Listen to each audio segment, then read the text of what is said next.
అందరికీ నమస్కారం సార్. ఇది మా ఊరు సమస్య. దయచేసి ఈ వీడియోని లాస్ట్ వరకు చూడండి. కబ్జాదారుల కోరల నుంచి మా శ్మశానాన్ని విడిపించండి.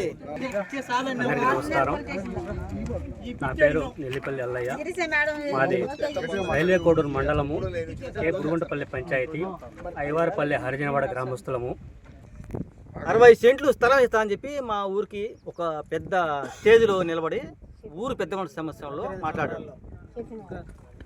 మాట్లాడితే ఆ 60 సెంట్లు భూమి ఎక్కడ ఉందంటే మేము వచ్చే దారిలో శవాలు మోసుకొని వచ్చే దారిలో ఆ దారిలో ఉండి స్థలం నుండి లాస్ట్ వరకు మాదే స్థలము 60 సెంట్లు. ఒకటి గోరి వేసుకోవచ్చు 60 సెంట్లలో. ఒక పరంబోక స్థలము, మేము శ్మశానం వేసుకునే స్థలము. ఈ స్థలాలన్నీ యాక్టిఫై చేసిన తర్వాత యాక్టిఫై చేసుకొని మా స్థలం మాకు కొద్దిగా ఏమైనా ఉంటే 60 సెంట్లు ఒక దారిని చూపించినాడు కానీ మా స్థలాలు ఇవ్వకపోవడం ఒకటి. తిరుపతి జిల్లాకు పోయినాం. ఆడ ఒక సూరు ఇచ్చినాం. ఆడ 1580 సర్వే చేయమనిస్తే ఎంఆర్ఓ గారు 1509 సర్వే చేసి కలెక్టర్కి రిపోర్ట్ పంపినాడు. మళ్ళీ బతకపోయి మళ్ళీ 2వ తూరు ఇచ్చినాం, 3వ తూరు ఇచ్చినాం. ఎక్కడ మాకు న్యాయం జరగలేదు. ఎంఆర్ఓ గారు చేయలే, రాజకీయ నాయకులు చేయలే, ఊరు చేయలే. మా ఊరికి శ్మశానం లేదు. దయించి ఏదన్నా చూసి కలెక్టర్ గారు స్పందించి మా ఊరికి శ్మశానం ఏర్పాటు చేయాలని. గవర్నమెంట్ ల్యాండ్ ఇది, మా ల్యాండ్ కాదు, గవర్నమెంట్ ల్యాండ్తో గవర్నమెంట్తో కొట్లాడుతున్నాం మేము. మాకు కబ్జా నుంచి కాపాడాలి. ఈయన పేరు ఒకటి చేరామయ్య, ఈ నాయన పుల్లయ్య పట్టుకొట్టుకోడట. వాళ్ళ నాయన చనిపోయినప్పుడు అది అక్కడ వేసాడు.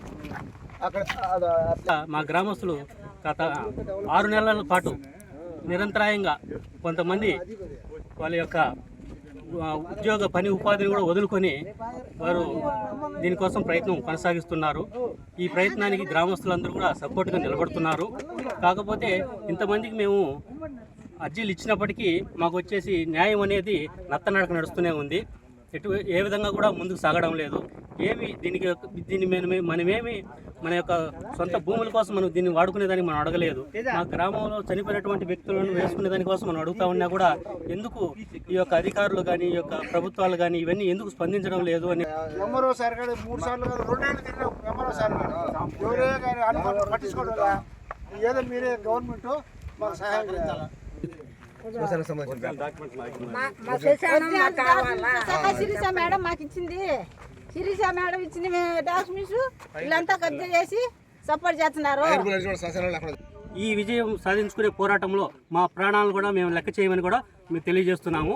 కాబట్టి ప్రభుత్వం వీలైనంత తొందరగా దీని మీద స్పందించి త్వరితగతిన మా యొక్క సమస్యను పరిష్కరించవలసిందిగా కోరుతూ మేము ఈ విషయాన్ని మా మీడియా ద్వారా మేము తెలియజేస్తున్నాము.